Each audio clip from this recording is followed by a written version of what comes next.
Nelson Mandela ने अपने जीवन के 27 बेशकीमती साल जेल की सलाखों में पीछे गुजारे। कितने साल बेटा? 27 साल वो जेल में रहे, जिसको दक्षिण अफ्रीका गांधी कहा जाता है। वो 27 साल जेल में रहे। देखो, फिर के बाद रंग भेद के खिलाफ आवाज उठाने के कारण उन्हें रोबेन द्वीप की बेहद संकीर्ण कोठरी में रखा गया था। रंग भेद मतलब रंग भेद जानते हो? कोई जैसे काला होता है, कोई सांवला होता है, कोई गोरा होता है। वहाँ भेदभाव बहुत था, तो इसके खिलाफ, ठीक है, उन्हें अमानवीय यातनाएं दी गई। क्या करें? उन्हें अमानवीय माने बुतला तरह को उन्हें क्या किया गया? कष्ट दिया गया।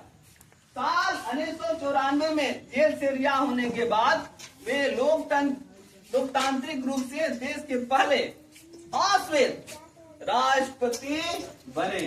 वो क्या थे बेटा? वो सांवले थे, काले थे, ठीक है। तो अश्वेत रंग के क्या श्वेत, और जो गोरे थे और जो काले थे उनको बहुत सारा अत्याचार चलता था। तो इन्होंने इसी के कारण अपनी आवाज उठाई थी, जिसके कारण उन्हें 27 साल जेलों में रहना पड़ा था, ठीक है। जब जेल से बाहर निकले तो पहली बार क्या हुए? राष्ट्रपति चुने गए। तो पूरी दुनिया ने उनके साहस को कायल हो गई। क्या हो गया बताओ? ऐसे मनुष्य जो उसने क्या 27 साल जेल में बिताया, फिर भी क्या होगा? देश का राष्ट्रपति बन गया। कितना संघर्ष किया होगा। तो इससे क्या हो गया? पूरी दुनिया क्या हो गई? उनके साहस के क्या हो गया? कायल हो गई, फिदा हो गई, ठीक है। राष्ट्रपति बनने के बाद एक दिन मंडेला अपने सुरक्षा कर्मियों के साथ एक साधारण रेस्टोरेंट में दोपहर का भोजन करने गए। एक जो नॉर्मल रेस्टोरेंट होता है उसमें क्या किया? अपने सुरक्षा कर्मियों के साथ क्या किए? भोजन करने गए, ठीक है। वहां उन्होंने देखा कि कोने की एक मेज पर एक बुजुर्ग ध्यान से सुन, एक बुजुर्ग व्यक्ति बेहद डरा सहमा बैठा हुआ है। क्या हुआ? देखा कि वहां एक कोने में एक जो बुजुर्ग व्यक्ति था वो डरा सहमा क्या हुआ? बैठा हुआ है। मंडेला ने अपने सुरक्षा गार्ड से कहा, मंडेला ने अपने सुरक्षा गार्ड से कहा, उस बुजुर्ग को हमारे मेज पर बुलाओ। क्या बोला? वो तो राष्ट्रपति हैं, उन्हें क्या बोला? उस बुजुर्ग को हमारे मेज पर बुलाओ और हमारे साथ भोजन करने के लिए कहो। क्या बोला? हमारे साथ भोजन करने के लिए कहो। वह व्यक्ति थर-थर कांपता हुआ मंडेला के मेज पर आकर बैठ गया। जानते हो, तुम भी जाओ किसी बड़े के तो आदमी क्या कितना डर जाता है। वो तो राष्ट्रपति थे, तो वो थर-थर कांप रहा था। कांपते हुए उसके मेज पर आकर बैठ गया। भोजन समाप्त होते ही वह व्यक्ति मंडेला को सिर झुकाकर प्रणाम कर वहां से तेजी से निकल गया। क्या किया? प्रणाम किया और वहां से तेजी से निकल गया। सुरक्षा गार्ड ने हैरान होकर पूछा, श्रीमंता, क्या वह बुजुर्ग व्यक्ति बीमार था? खाना खाते समय उसके हाथ पैर बहुत ज्यादा कांप रहे थे। मंडेला ने गहरी सांस ली और मुस्कुराते हुए कहा, क्या कहा? नहीं, वो बीमार नहीं था। क्या?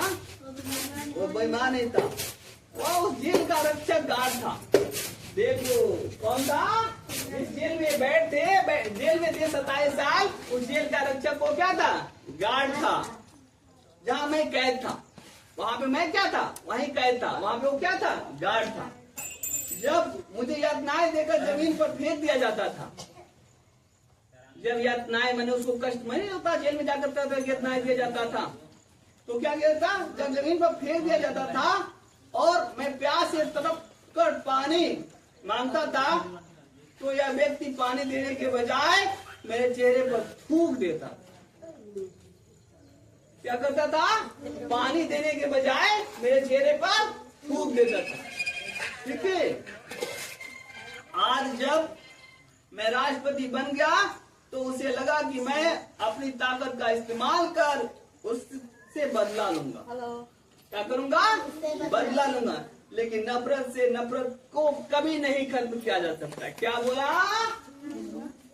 नफरत को नफरत से कभी खत्म नहीं किया जा सकता। किसने बोला? नेल्सन मंडेला ने।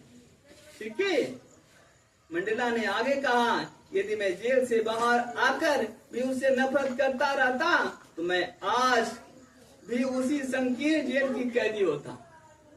क्या होता? तो जेल की कैदी होता। मैं उसे क्षमा करके खुद को मानसिक रूप से आजाद कर लिया। ठीक है, उसको क्षमा करके मानसिक रूप से आजाद कर लिया। तो जो ऐसी सोच रखता है ना बेटा कि नफरत को नफरत से नहीं मिटाया जा सकता, वही आगे करता है, हमारे सोच हमारे को आगे बढ़ाता है। और इसीलिए उन्होंने क्या किया, 27 साल जेल में रहने के बाद भी क्या हुआ, देश के सबसे सर्वोच्च पद राष्ट्रपति पर आसीन हो गए। ठीक है, तो हमें भी ऐसे अंदर ऐसे कामों को करना चाहिए जिससे किसी से क्या, किसी का दुश्मनी है तो उसे दुश्मनी नहीं निकालना चाहिए, उससे प्यार करना चाहिए। प्यार से, दुश्मनी से कभी समस्या का हल नहीं हो सकता है। ठीक है, कोई तुम्हारे से दुश्मनी करे तो उसको करने दो, लेकिन तुम उससे क्या करो, हमेशा प्यार से करो। ठीक है, तो उसके अंदर ऐसी ऐसी हो जाएगी, ऐसी उनके अंदर भी चलेगी भावनाएं, और देखना बाद में क्या करेगा, आपसे दुश्मनी करना छोड़ देगा। ठीक है, अपनी गलत आदतें छोड़ देगा। ठीक है, समझ में आया? तो नफरत को नफरत से कभी नहीं मिटाया जा सकता, नफरत को प्यार से मिटाया जा सकता है। ठीक है, हम लड़ाई करके तुम भी लड़ाई करोगे तो क्या होगा, दोनों तरफ हानि होगा कि नहीं होगा? ऐसे में चलो खड़े हो जाओ।